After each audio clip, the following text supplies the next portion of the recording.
আমরা দেখছি ইসলামী আন্দোলন বাংলাদেশের নায়েবে আমির যিনি আছেন, উনি 4 আগস্টে সকালের দিকে ঘোষণা দিচ্ছেন, আমরা তো সব চোখের সামনে ভাই। যতদিন পর্যন্ত শেখ হাসিনার পদত্যাগ না হবে ততদিন পর্যন্ত রাজপথ ছাড়বে না ইনশাআল্লাহ। শুধু দাবি একটা, দাওয়া একটা, ওই গণভবন দখল করতে হবে।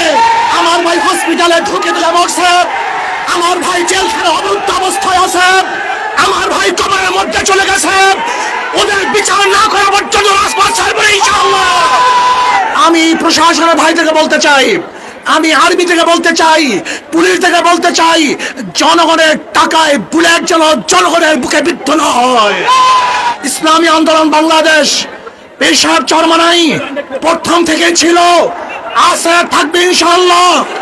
যত শেখ হাসিনার সাথে কোনো বৈঠক নেই, কোনো আলোচনা নাই, শুধু দাবি একটা, দাওয়া একটা, ওই গণভবন দখল করতে হবে। জনগণের গণভবন জনগণের কাছে ফিরিয়ে দিতে হবে ইনশাআল্লাহ। এক দফা, এক দাবি, শেখ হাসিনা কবে যাবি? এক দফা, এক দাবি, শেখ হাসিনা কবে যাবি? শেখ হাসিনা এখন যাবি। এক দফা, এক দাবি, ইনশাআল্লাহ। আন্দোলন চলছে, চলবে, চলতে থাকবে। আগামীকাল গণমিছিলে সবাই অংশগ্রহণ করবেন, কেউ ঘরে থাকবেন না ইনশাআল্লাহ।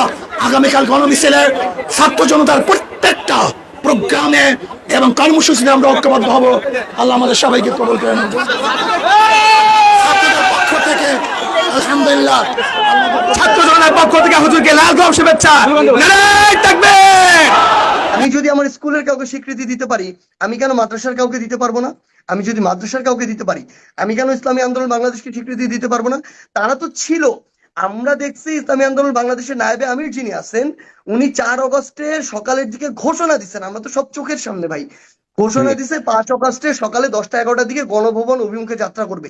এটা তো আমাদের স্ট্রেংথ বাড়াইছে, এটা আমার স্বীকার করতে সমস্যা উনি কোথায়? নিজেই তো সেম প্রথম ভাবে তো উনি তো নিজেই প্রথম পুলিশের কর্ডন ভাঙলেন, নিজেই 144 ধারা জারি ভাঙার জন্য তো নেমে এগুলা এসেছেন। আমরা যদি বলি, এটাকে তাহলে গদগদ কিভাবে হয় ভাই? যে যেটুকু ডিজার্ভ করে তাকে আমরা সেটুকু বলবো না কেন? না বললে তো আমার সংকীর্ণ মনতা। আমরা তো চাই ইতিহাস যেভাবে হয়েছে ওইভাবেই লিখা হোক। তো এটা কেউ যদি এভাবে রিপ্রেজেন্ট করার চেষ্টা করে, আমরা এটাকে পাত্তা দিচ্ছি না ভাই। আচ্ছা, একদম স্পষ্ট। ধন্যবাদ আপনাকে।